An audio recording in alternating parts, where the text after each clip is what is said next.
Hello दोस्तों, स्वागत है आपका हमारे यूट्यूब चैनल पर। दोस्तों, आज मैं जो है क्लास 12th का गणित और प्रश्नावली नंबर 8.1 लेकर आया हूँ। दोस्तों, मैंने सोचा जो है एक-एक प्रश्न आपको सॉल्व करा दूँ। इसमें से जो है 1-2 क्वेश्चन ही आता है जो कि इम्पोर्टेंट है। तो देखिए, मैं एक-एक क्वेश्चन आपको सॉल्व कराऊँगा। तो प्रश्न को शुरू करते हैं। सबसे पहले हमारा प्रश्न है कि वक्र y² = x, रेखाओं x=1, x=4 एवं x अक्ष से घिरे क्षेत्र का प्रथम पाद में क्षेत्रफल ज्ञात कीजिए। यानी हमारा जो है प्रथम चतुर्थांश में हमें क्षेत्रफल निकालना है। तो दोस्तों, शुरू करते हैं प्रश्न को सॉल्व करना है। तो सबसे पहले देखिए, इस क्वेश्चन में यानी जो है समाकलन अनुप्रयोग में दोस्तों जो है सबसे इम्पोर्टेंट आपको क्या होता है कि आपको जो है सही फिगर बनाना आना चाहिए। तो देखिए, यहाँ पर आपको देख देख रहे हैं कि ये y² = x दी है। इसके जो है इसी तरह से 2-3 फार्मूले होते हैं जिसमें से उसका ग्राफ आपको याद रहेगा तो बहुत अच्छा है। तो देखिए, मैं उस ग्राफ को जो है यानी यहाँ पर लिख देता हूँ उस फार्मूले को और ग्राफ को भी बना देता हूँ और आप उस ग्राफ को याद कर लीजिएगा, ठीक है? देखिए, सबसे पहले मैं फार्मूला बता रहा हूँ दोस्तों, ध्यान से देखिए। ये हो गया हमारा फर्स्ट फार्मूला और यहाँ पर मैं लिखता हूँ सेकंड फार्मूला। दोस्तों देखिए, ये हमारा सेकंड फार्मूला है जो कि क्या है -4ax। अगर आपको इस तरह से कोई इक्वेशन दिखता है तो आप उसका जो है ग्राफ कैसे बनाएंगे, ध्यान से देखिए। मैं सिंपल बना दे रहा हूँ, छोटा छोटा, ठीक है। आपको ग्राफ जो है इसका ऐसे रहेगा हमेशा, ठीक है। और यहाँ पर इसका ग्राफ कैसे बनेगा, इसका ग्राफ जो है दोस्तों इसके अपोजिट बनेगा, ठीक है। तो इसके अपोजिट हम बना देते हैं। सॉरी, ये यहाँ नीचे से ले लेते हैं, ये वाला नहीं रहेगा। यहाँ पर इसको हम क्या मानेंगे, ओरिजिन, ठीक है। तो ये हमारा इसका ग्राफ और ये इसका ग्राफ। अगर आपको इक्वेशन इस तरह दिखे तो आपको ग्राफ इस तरह बना लेना है, ठीक है। तो अभी आगे बढ़ते हैं, 2 फार्मूले और हैं, उसको भी मैं लिख देता हूँ। और तीसरा हमारा है x² = 4ay और फोर्थ फार्मूला हमारा क्या है दोस्तों, x² = -4ay, ठीक है। तो इसका फार्मूला देखिए, सबसे पहले तो ये हो गया। अगर आपको इसमें से एक आता है तो आप माइनस का अपोजिट कर देंगे, ठीक है। तो इसका फार्मूला जो होता है दोस्तों, ये यहाँ से ऊपर आपको एक चीज़ कॉमन दिख रही होगी, मैं बताता हूँ क्या है उसमें से। ये तो हमारा इसको क्या कहते हैं दोस्तों, अक्ष ना, ये एक्स अक्ष और ये वाई अक्ष। तो इसके अपोजिट में इसको बना देते हैं। तो ये हमारा दोस्तों चारों ग्राफ बन गया है, ठीक है। तो आप देख रहे हैं कि अगर y² है तो x अक्ष पे ग्राफ बन रहा है और अगर x² है तो y अक्ष पे ग्राफ बन रहा है। तो उसी अकॉर्डिंग हमारा क्वेश्चन दिया है y² = x, यानी इसके अकॉर्डिंग। तो इसके अकॉर्डिंग हमारा ग्राफ इस तरह बनना चाहिए। तो मैं इस क्वेश्चन के ग्राफ को बनाता हूँ। तो ये हमारा फार्मूला है दोस्तों, इसको आप ध्यान से देख लीजिए और याद कर लीजिएगा, ठीक है। तो हमारा क्वेश्चन, आइए हम क्वेश्चन पर पढ़ते हैं। तो क्वेश्चन हमारा ये दिया है और x = 1, x = 4, यही हमारा मेन है। तो इसके अकॉर्डिंग हम ग्राफ बनाएंगे। तो सबसे पहले तो हम ग्राफ इधर बनाते हैं, ये देखिए, ये हो गया हमारा ग्राफ। थोड़ा बड़ा बनाते हैं ताकि क्वेश्चन आ जाए। ये हो गया, ठीक है। अभी मैंने इसके अकॉर्डिंग जो बनाया था ग्राफ, वो ग्राफ ऐसे बनेगा। ग्राफ थोड़ा इधर उधर हो सकते हैं दोस्तों, आप अगर बनाइएगा तो अच्छे से, ठीक है, स्केल से, पेंसिल से, जो भी यूज कीजिए। मान लीजिए यहाँ हमारा 1 2 3 4, ओके। ये एक्स अक्ष मान लेते हैं, ये वाई अक्ष, और ये हमारा पैराबोला यानी y² = x, इसको पैराबोला कहते हैं। ये हो गया। और क्या कह रहा है कि x = 1, x = 1 यानी x अक्ष पे 1, तो 1 ये रहा। तो इस पर एक रेखा खींच देते हैं, ये हो गई हमारी रेखा। इसको हम क्या नाम देंगे, x = 1, आप उसका नाम भी दे दीजिएगा।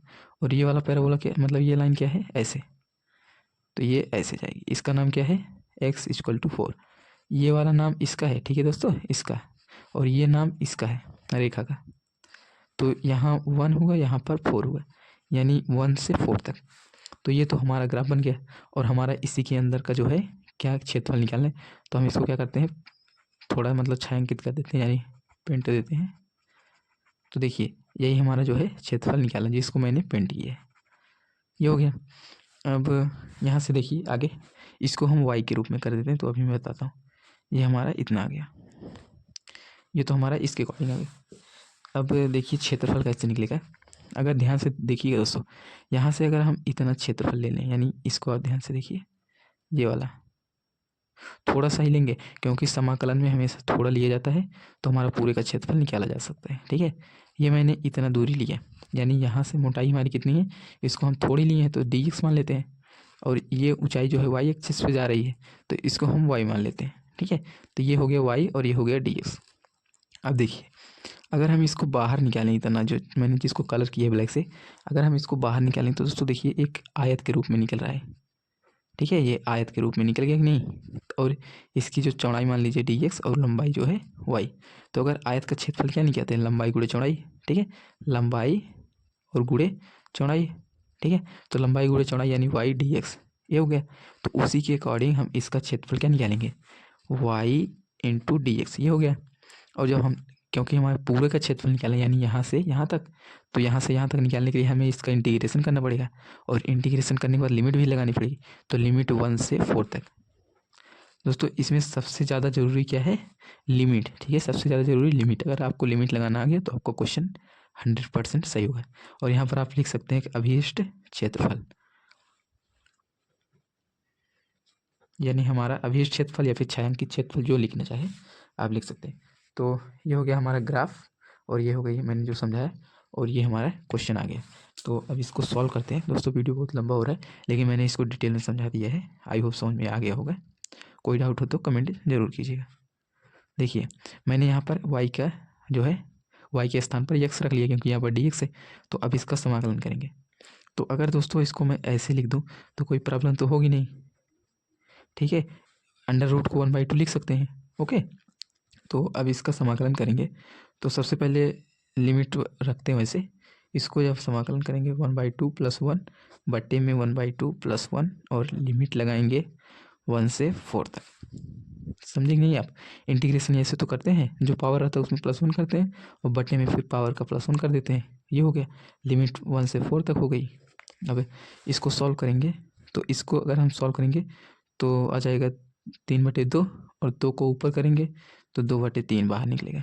और यहाँ पर x की पावर 3/2, ये x की पावर आ गई, और लिमिट 1 से 4, तो ये इतना आ गया। अब इसको आगे सॉल्व करते हैं अगले पेज में। देखिए दोस्तों, इतना आया था हमारा, तो अब इतना आ गया, तो इसको सॉल्व करते हैं, लिमिट लगा देते हैं। तो जब लिमिट लगाएंगे 2/3 को बाहर रखते हैं।